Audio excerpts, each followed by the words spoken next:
ಗುರುಜಿ, ನೀವು ಹೇಳಿದ್ರಿ ಆತ ಹೇಳಿದ ಸ್ಥಳಕ್ಕೆ ನಾನು ಹೋದೆ, 50,000 ಕೊಟ್ಟೆ, ಆತ CD ಕೊಡ್ತೀನಿ, ಅದು ಕೊಡ್ತೀನಿ, ಇದು ಕೊಡ್ತೀನಿ ಅಂತ ಹೇಳ್ದ, ಯಾವುದು ಕೊಟ್ಟಿಲ್ಲ, ಮನೆಗೆ ಹೋಗಿ ಮತ್ತೆ ಕೊಡ್ತೀನಿ ಅಂತ.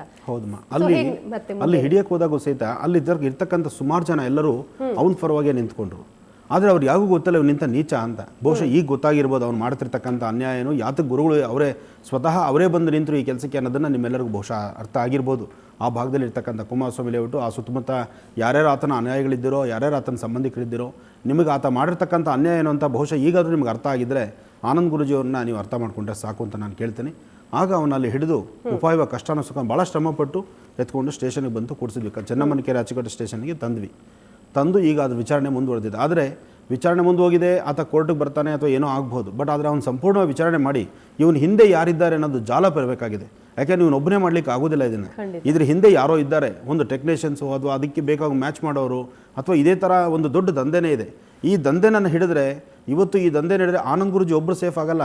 ಆನಂದ್ ಗುರೂಜಿ ಅಂತಹ ಸಾಕಷ್ಟು ಜನ ಸ್ವಾಮೀಜಿಗಳಿರ್ಬೋದು, ಸಾಕಷ್ಟು ಜನ ರಾಜಕೀಯ ಗಣ್ಯ ವ್ಯಕ್ತಿಗಳಿರ್ಬೋದು, ಅಥವಾ ಆ ಏರಿಯಾದಲ್ಲಿರ್ತಕ್ಕಂಥ ಪ್ರಭಾವಿಗಳಿರ್ಬೋದು, ಅಥವಾ ಯಾವುದೇ ಒಂದು ಉನ್ನತ ಸ್ಥಿತಿ ಒಂದು ಹಂತಕ್ಕೆ ಬೆಳೆದು ನಿಂತ ವ್ಯಕ್ತಿಗೆ ನಾಳೆ ಇಂಥ ಸಂಕಷ್ಟ ಬರಬಾರ್ದು ಅಂದರೆ ಇವತ್ತು ಇಂತಹ ರಾಕ್ಷಸನ ನಾವು ಸಮಂಜಸವಾಗಿ ಹಿಡಿದು ಅವನ ಹಿಂದೆ ಮುಂದೆ ಇರತಕ್ಕಂಥ ಸಂಪೂರ್ಣ ಮಾಹಿತಿನ ಕಲೆ ಹಾಕಿದ್ರೆ ಮಾತ್ರ ಇದಕ್ಕೊಂದು ರಕ್ಷಣೆ ಸಿಗುತ್ತೆ, ಅಥವಾ ನಾನು ಮಾಡಿದ್ದಕ್ಕೂ ಸಾರ್ಥಕ ಆಗುತ್ತೆ. ಇಲ್ಲ ಇದಿಷ್ಟೇ ಹಣೆ ಬರ ಅಂದರೆ ಮುಂದಿನ ದಿನಗಳಲ್ಲಿ ಇವನು ಇನ್ನಷ್ಟು ಪ್ರಭಾವವಾಗಿ ಬೆಳೀತಾರೆ. ಯಾಕೆಂದರೆ ಇವನು ಹಿಂದೆ ಇರೋರು ತಪ್ಸ್ಕೊಂಡ್ಬಿಟ್ಟಿರ್ತಾರೆ. ಈಗ ಅವರು ಇವನು ಪೌಷ್ಟಿಕವಾಗಿ ಆಹಾರ ಕೊಡ್ತಾರೆ. ಇವನು ಆಚೆ ಬಂದ ತಕ್ಷಣ ಇವನಿಗೆ ಸುಳಿವೇ ಸಿಕ್ಕಿಲ್ವಾ ಆತನ ಹಿಂದೆ ಯಾರಿದ್ದಾರೆ ಅಂತ? ಇಲ್ಲ ಮಾತ್ರ ಸಂಪೂರ್ಣ ನಾನು ಇದರ ಜಾಲ ಹುಡುಕ್ತಾನೆ ಇದ್ದೇನೆ. ಇನ್ನೊಂದೇನಾಗುತ್ತೆ, ಪ್ರತಿನಿತ್ಯದ ಕಾಯಕ ನಂದು ಬಹಳ ಬ್ಯುಸಿ ವರ್ಕ್ ಇದೆ. ಇಡೀ ರಾಜ್ಯದಾದ್ಯಂತ ನನ್ನ ಪ್ರವಾಸ ಇರುತ್ತೆ. ನಾನು ಇದ್ರ ಮೇಲೆ ಪಕ್ಕ ನಾನು ಕಾನ್ಫಿಡೆಂಟ್ ಇಟ್ಕೊಂಡು ಕೂತ್ಕೊಳ್ಳಿಕ್ಕಾಗಲ್ಲ. ಆದರೆ ಇನ್ನೊಂದು ಕಾನೂನು ಇದೆಯಲ್ಲ, ನಾನು ಕಾನೂನಿಗೆ ತಾರೆ ಮೊರೆ ಹೋಗಬೇಕು. ಕಾನೂನು ಮೊರೆ ಹೋಗಿದ್ದೀನಿ, ಹಾಗೆ ನ್ಯಾಯಾಧೀಶರ ಮುಂದೆ ಈ ಕೇಸನ್ನು ಇಟ್ಟಿದ್ದೀನಿ. ಅದನ್ನು ಅವ್ರ ಹಂತದಲ್ಲಿ ತನಿಖೆ ಆಗಬೇಕಾಗಿದೆ. ನೋಡೋಣ. ನನಗಂತೂ ಪೊಲೀಸ್ ಸಿಬ್ಬಂದಿ ಬಗ್ಗೆ ಸಂಪೂರ್ಣ ನಂಬಿಕೆ ಇದೆ. ಯಾಕೆಂದರೆ ನನಗೆ ಎಲ್ಲಿಂದ ಇದುವರೆಗೂ ಅವ್ರು ಚೆನ್ನಾಗಿ ನನಗೆ ಎಲ್ಲ ಕಡೆಯಿಂದಲೂ ಸೆಕ್ಯೂರಿಟಿ ಕೊಡ್ತಿದ್ದಾರೆ. ಯಾಕೆ ಮನೆ ಹತ್ರ ಬಾಂಬು ಅಂತ ಬೆದರಿಕೆ ಕೊಟ್ಟಾಗಲಿ, ಈಸ್ಟ್ ಆಫ್ರಿಕಾಯಿಂದ ನಾನು ಕರೆ ಬಂದಾಗಲಿ, ಗೋ ಮಾತೆ ಬಗ್ಗೆ ನಾನು ಮಾತಾಡಿದಾಗ ನನಗೆ ಬಂದಂಥ ಬೆದರಿಕೆ ಕರೆಗಳ ಬಗ್ಗೆ ಆಗಲಿ, ಈ ಕಳೆದ 3 ತಿಂಗಳ ಹಿಂದೆ ನಿರಂತರವಾಗಿ.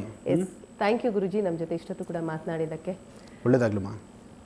ಬಿಜೆಪಿ ಪಕ್ಷದಲ್ಲಿ ಗುರುತಿಸಿಕೊಂಡಿರುವಂತಹ ಪತ್ರಕರ್ತ ಕುಮಾರ್ ತಪ್ಪಿತಸ್ಥ ಅಂತ ಈಗಾಗಲೇ ಪೊಲೀಸರು ಕೂಡ ಆತನನ್ನು ಅರೆಸ್ಟ್ ಮಾಡಿರುವಂಥದ್ದು. ಸತ್ಯಾಂಶ ಏನಿದೆ ಅನ್ನೋದು ಜನರ ಮುಂದೆ ಬರಲಿ, ಆತನಿಗೆ ಸರಿಯಾದ ಶಿಕ್ಷೆ ಆಗಲಿ ಅನ್ನೋದೇ ನಮ್ಮೆಲ್ಲರ ಆಶಯ. ನೇರ ದಿಟ್ಟ ನಿರಂತರ ಸುದ್ದಿಗಾಗಿ ನೋಡ್ತಾ ಇರಿ ಸುವರ್ಣ ನ್ಯೂಸ್.